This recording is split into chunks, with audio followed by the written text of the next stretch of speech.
大家好啊！5月19號嘅朝頭早，咁一陣間咧9點半鐘至10點半嘅時間都陸陸續續有中國內地嘅嗰個國家發展局就公布好多中國嘅啲經濟數據，咁例如係啲房地產嘅投資啊、零售啊，係啦，咁係咯，咁再加上聽日咧應該都會有啲關於中國咧一啲嘅我哋叫 LPR 啦，即係嗰啲1年期啊、5年期啊、短期嗰啲債佢係個息率會係點樣去做翻個市場操作？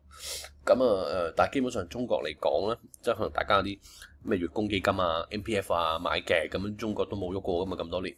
咁其實關於呢兩日都其實反映到啊，我諗啲數據關於中國嘅數據其實有少少通縮嘅壓力啦，因為房地產爆啦，咁所以好多民間消費啊、剩啊好多時嘅即係好嗰個景氣啊，唔係咁樂觀啊。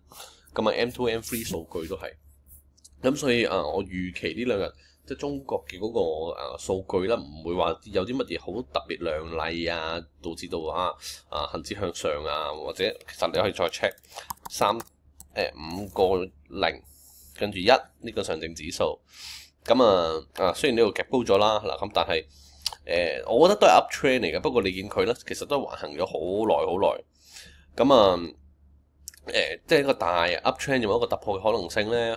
我覺得可能有嘅，但係始終佢確實真係橫行咗好多年啊！呢個中國咁，如果嗰啲數字真係靚仔啊、成啊，其實佢理論上應該一早就突破嘅，係啦。咁但係即係你見中國咧，你月供係啱晒嘅，你即係就咁冧心買你係錯，即係個時間值嘅問題損耗得好嚴重。你見佢都係橫行咁一個政策咁就可以咁樣飆上去。咁但係你話，我覺得咧，我覺得都橫居多，但係飆上去個可能性咧嚟緊會有，因為始終依家唱好多風啦，但係唔係唱緊上證，係啦，係唱緊反而係唱緊香港。咁確實好多中國公司嚟寧德時代、螞蟻慢慢落嚟香港 IPO 的話，咁確實我覺得係一個幾好嘅資訊嚟，反而對於港股好資訊。中國經濟我唔覺得係一個好大嘅支撐嘅。咁如果當然令我跌眼鏡嘅仲好啦，係啦，咁揸嘅貨都可以係受惠啊嘛。咁第二咧就係即係再睇翻我哋恆指啦。雖然琴日就 gap down，但係陽燭少少陽燭啦，232開企翻穩，咁即係上到233。但係我睇緊嘅企穩要上到234嘅，咁所以都仲未話真係上到，仲未話真係上到去。咁向下咧，如果 mark 低啦，我自己覺得啦，嗱，你又睇翻個紅街貨量係好大個個誘因係向打落去下邊2229呢啲位置，嗱226、225啦，咁其實都係呢支陽燭位。咁我自己 mark 咧，當然終極係 mark 220啦，但係其實你話再睇翻225啦，咁樣都穿得嘅，基本上20天 moving average 都落埋，咁你配合埋個 sector， 其實都可能有啲淡嘅signal出咗嚟嘅。咁依家咧，你話我係咪好淡咧？我就算咁樣就算呢度我都預咗佢落噶嘛。咁但係你睇翻我哋 watch list 啦，比亞迪破頂添啦，咁小米我哋走咗啦。咁雖然個指數依家唔錯，心動公司啦一路都講好心動啦。嗱，之前講目標40蚊都40蚊啦。咁關稅嘅一隻炒嘅航運股啦，跟住醫藥啦，係啦，一路都上緊嚟。咁唯獨是啦，再加注嘅車股未俾我加得到啫。咁883走咗啦，咁下轉可能換馬就換857啦。即係你睇呢啲全部都係等緊位。咁既然個市場換馬，我哋咪跟住換咯。咁呢啲係內險啦，又係國家政策，但係我未追到啦。咁咪等佢一個 pullback buy 啦。咁你見全部都係睇落都唔錯咯，起碼港股啫喎，就咁我都未講美股。咁所以Nova 落嚟我哋仲努力。係啦，執緊咁我都希望快啲有美股嘅 system 喺度。咁但係你就啱啱啦。Telecom Service 排第1啦。咁當然你見啲CD 落咗去啊。咁公用上咗嚟啦 ，CD 又落咗去啦 ，IT 上咗嚟啦。咁所以其實好錯嘅個板塊嗰個排名。咁其實但係你再抽離少少睇咧，其實即係話個板塊都冇明顯方向。咁仲係換馬階段，未有明顯方向出到嚟。咁我即係覺得。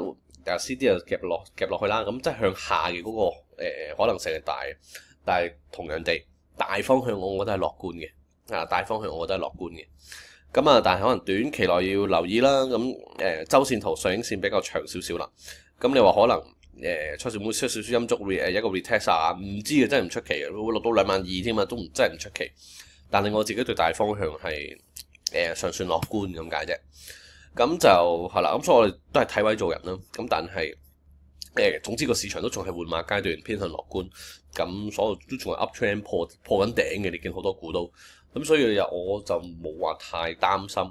咁係啦，咁上個禮拜好多嘅業績公佈啦，咁有靚仔有唔靚仔啦，咁所以都係梅花間竹係啦。咁我覺得反而係要留意嗰個政策不確定性還好係啦。咁就大概係去到呢度啦。咁最後咧黃金咧，我諗都係一個最後嘅通牒啦。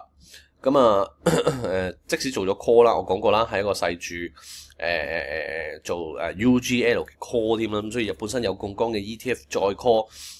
嗰個成本個金額係好細嚟啫，咁因為佢槓桿會好大，而止蝕位開始要有噶啦，因為呢條紅線咧係前頂嘅位置啦，紅線反彈係一個機會啦，但係呢度爭少少咧，如果佢真係收穿，其實我之前 set 嘅止蝕價就係破底，雖然我做 option 咧可以唔使止蝕嘅，因為落咗注就係止蝕，但係落得嚟咧破得底咧，其實我都想離場噶啦，因為佢要花更加多嘅時間去 pick up 翻個 trend， 再上翻去，所以我覺得一破底比較弱嘅，咁佢咁樣咬得翻上嚟都還好，係啦，但係要小心啦，即係一陣間亞太區嘅時間，我而家錄緊片嘅時間係凌晨2點鐘，咁一陣間出片係8點啦，咁要睇住6點至9點呢段朝頭早時間亞太區時間，即係黃金其實有好多嘅上落都比較大，咁呢個留意住個走勢啦，係啦，大概都冇啦，係啦。咁如果真係向下穿呢個成個單 trend 要小心。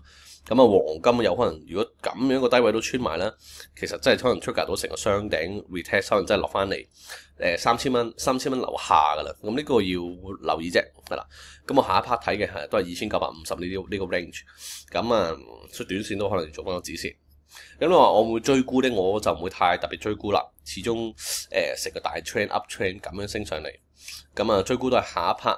係啦，彈高彈散嘅時候我先追沽啦。通常破底呢度係單 trend 出咗好 confirm 嘅時候，成段單 trend 破底咪繼續追沽咯。如果咁樣其實成個 up trend 沽咧有少少嘅反彈力嗰大咧，你就落止蝕就好唔抵。我就唔好中意做長線做呢啲咁嘅 trade。大概今日講到呢度，我哋聽日同一時間再見啦，拜拜。